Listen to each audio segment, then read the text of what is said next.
Thank you very much for your question. Question from the back section over there. You in the aisle there. Yes, you. Stand up. Yeah, there you go. Good afternoon, Mr. Trudeau. My name is Fahad Raymond. First and foremost, I just wanted to say thank you for you to coming here.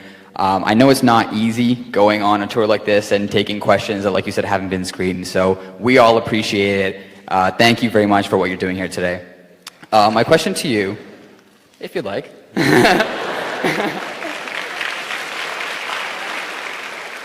My question to you is about the emerging industry of artificial intelligence. China has recently invested $2 billion making an AI-only research city almost, and we're seeing it being adopted into every industry there is at a really rapid rate. It's far more relevant today than it was even when you had been elected. So my question is, what are Canada's plans to react to this, or rather take a proactive stance in this emerging industry rather than a reactive one? And also things that you might be considering in terms of the technology being misused, and et cetera, and just the challenges that will come with that. This is a great question and extremely topical. First of all, I have to say, and I can't take credit for it, but I don't have to react to emerging AI trends, because Canada has actually been one of the countries that has led in the development of the latest area of AI, which is deep learning. You have AI in general, which is artificial intelligence, computers and machines mimicking human behavior. Then you have machine learning as a subset of that, which is machines that actually collect data, do experiments, either virtual or real, and learn from those solutions as to which solutions are going. But then you got a further step in there, pioneered particularly by Geoffrey Hinton, but Yoshua Bengio in Montreal and Rich Coleman in Edmonton have been extraordinary leaders on this in various aspects as well, which is more about mimicking a little bit the neural networks and the sort of black box approach that the human brain has, thinking about all sorts of different factors, weighting them differently, and figuring out ways forward. So Canada has already shown tremendous leadership. One of the things that we did last year was we launched an AI strategy, investing well over $100 million specifically in AI research in Canada, and it's paying off as people from around the world are coming to study, to develop AI. We've got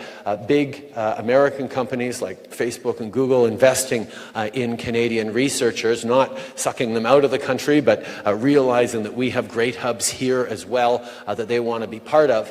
And we've created a real positive model in Canada whereas formerly an AI researcher would have to sort of pick one of three paths. You could just stay a pure academic and hope that someone takes your inventions or your theories and turns them into concrete practice. You could try and strike out on your own as an entrepreneur in small business and see if you could commercialize your ideas on your own, or you could let yourself be hired by or brought into the fold of a big company, an Apple or a Google, and hopefully move forward that way. Well, in Canada, we're going, instead of with A, with B, with C, we're going with D, which is a combination of all those things, understanding that giving flexibility in the way we move forward on AI is going to be really important.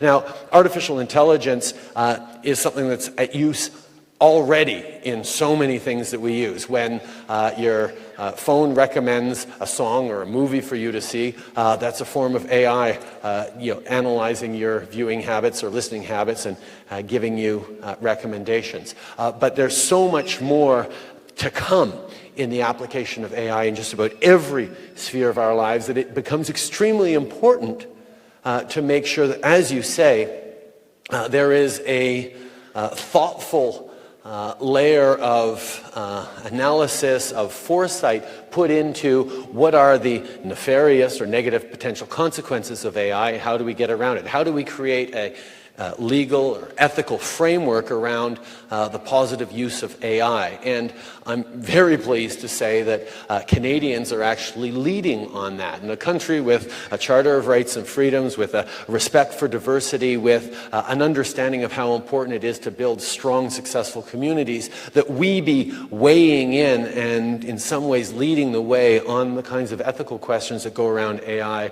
I think should be a reassurance to all of us. But it's certainly something that educational institutions, great ones like Western, Fanshawe College, and others all around the country are going to be leading the way on as well. So thank you very much. I already went too long on this one, but any chance I can get to geek out on this stuff, I will absolutely do it. Canada's a great place to be researching in this, and it's only going to get better. Thank you for your question. Question down here. You, sir.